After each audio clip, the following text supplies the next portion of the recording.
We're having camera issues this morning. Hello, my name is Carl Matthews. I'm going to be known as Idea Man Carl. Welcome to my shop. And if the camera person will scan the area, you'll see we have a lot of interesting artifacts in here. Almost kind of like a museum.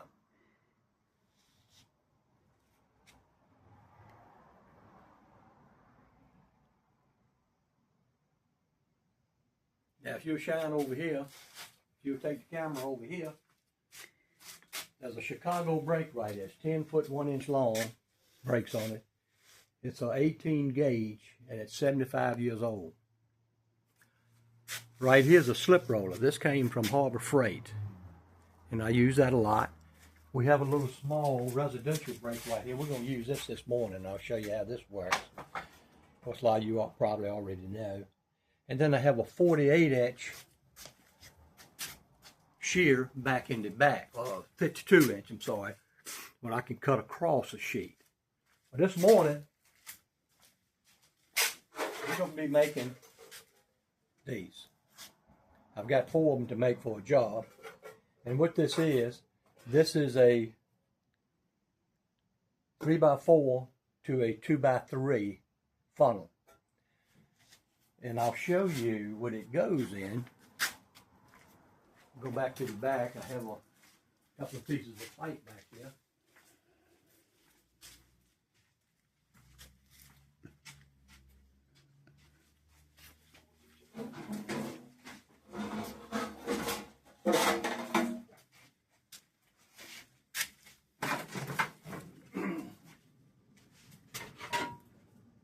This is taboo. This is the back room. This is where all the good stuff is. All right.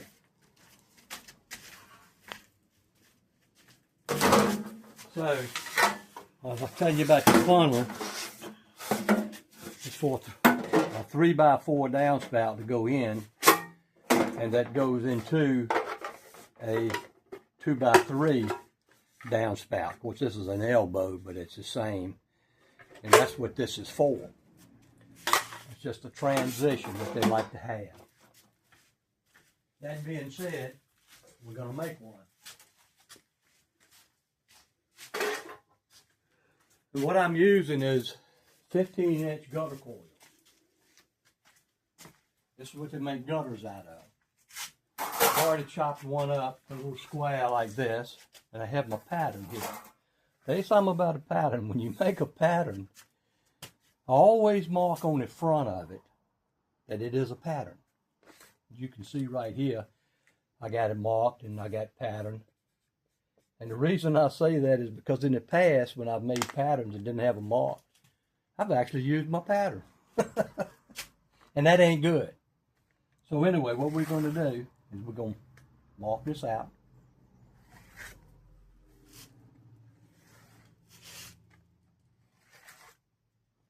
And then I'm going to take this punch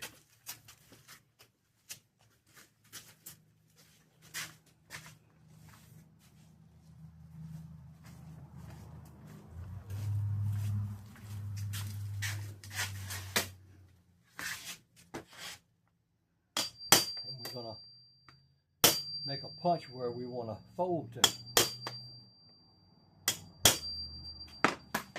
On the top, what I do on the top, I just scoot it down a little bit. Now, you could punch that. A lot of times I do. And I like to use, you can use all kinds of marks. I like a dot on the brake instead of a crow's foot. This is what they call a crow's foot. But a lot of times when you put that on the brake, you cannot tell whether you're here or here. With a dot, you can always, you split that dot, you can always see a little black. And you can't be no more than a 1/16 of an inch off anyway. Now after we got this marked and laid out, and I'm going to put a little dot down here where we punched it so it'll be easy to see on the brake. And we're going to take this over to the shear. We got this little shear that came from Harbor Freight. I have used this a lot. It's a That's a good piece of equipment.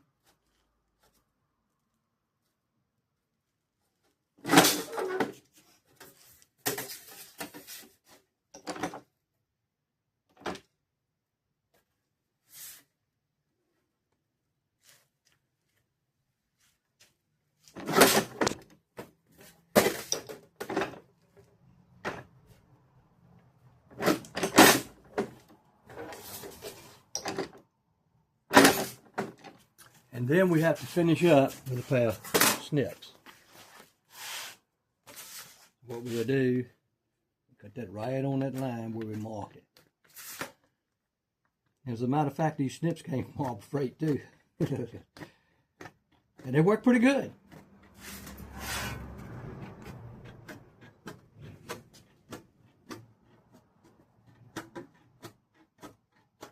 I'll tell you something about snips. If you see how I've got these laid at an angle, it's the best way for them to cut. And you don't get little jagged edges, what they call alligator teeth.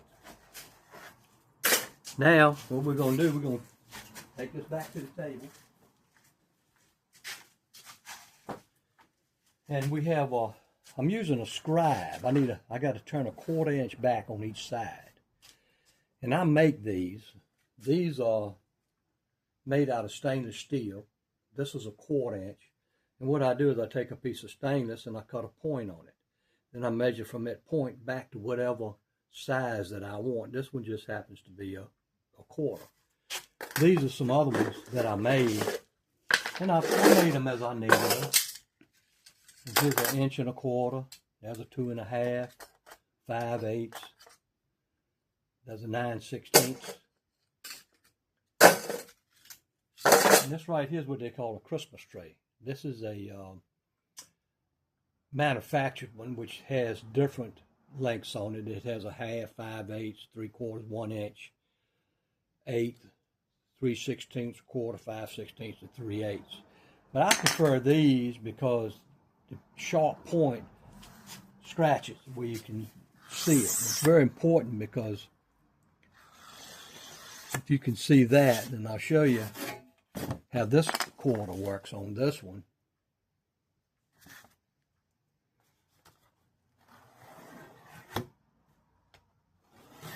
But as you can see, it's a little hard to see. So I'll take the one that I made, and you can see that a lot better. Now we're ready to start breaking this. Let's walk over to the break.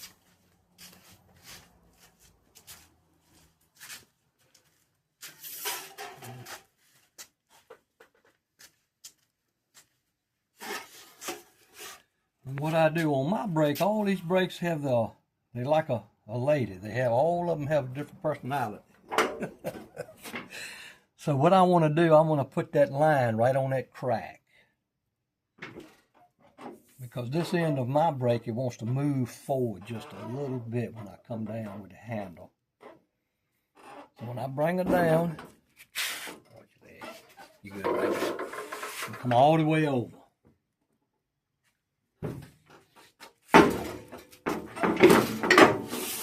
And then we'll go to the other side, which is the opposite side.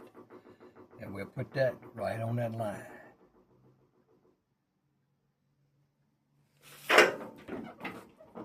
Whoops.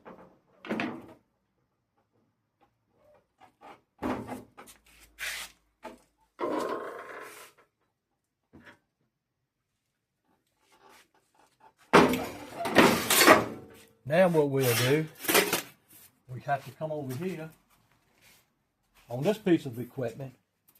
And what I'm going to do is actually I lock it. I don't put it in like we did this one. I'm going to lock it here. And what I do, I use the blade and this to close this up a little bit. Because I don't want it to be this wide, because it's hard for me to use this other tool we got to use. So what I do is I come right here and I just pull it back, and I can just feel just enough. And the reason I use this brake instead of that brake to do this, if you'll look down there where it's locked on that end, you'll see it's tapered. because I can't pull this whole piece down at one time. When I lock it down, it comes down at an angle like this. This one doesn't. When I bring this up to close this hem, it all comes up at the same time. And I can, like I say, it's a feel to it. You can feel it when you get just enough bend on it where you can put it together. Now we're going to come back over here and finish breaking this. We'll go in the break. And there's our dots, and we'll go right on our dots. And we'll bring that blade down right on top of them dots.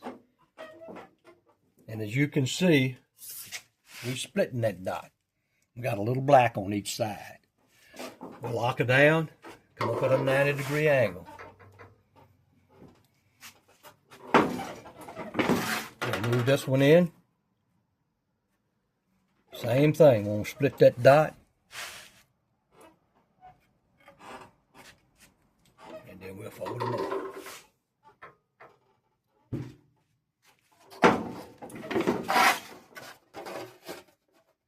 Same thing on this one.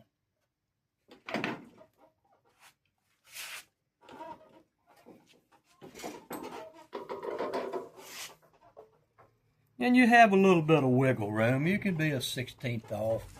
I always say that my tolerances are 1/8 of an inch, but I try to get a little closer than that. And on something like this, you need to be fairly accurate. But as you can see, she moves right along. This last break, we're not going to do a 90 because we don't want to kink our material. And what we can do, which you can see, where I didn't go all the way with that last break. And I'm going to pull this back a little bit, and then I'll take and do this by hand. And then we can straighten all this out, and I'll show you how to do that when we start finishing it up. But you can see right there how those, and I will tell you this, it's sometimes, and it's always good to have this break where it's on the outside, because your last break when it comes out, because your break will sometimes will smash it down, which is no problem. What you do in that case, you just get your knife and just open it up a little bit. But that would be difficult to do if it was on the inside. You can still do it, but we'll leave it. So, what we'll do now, this is called a pipe lock tool. It's got a groove in it. And that's where that, when we did the quarter over there, that's why we made that, so we could lock this thing in.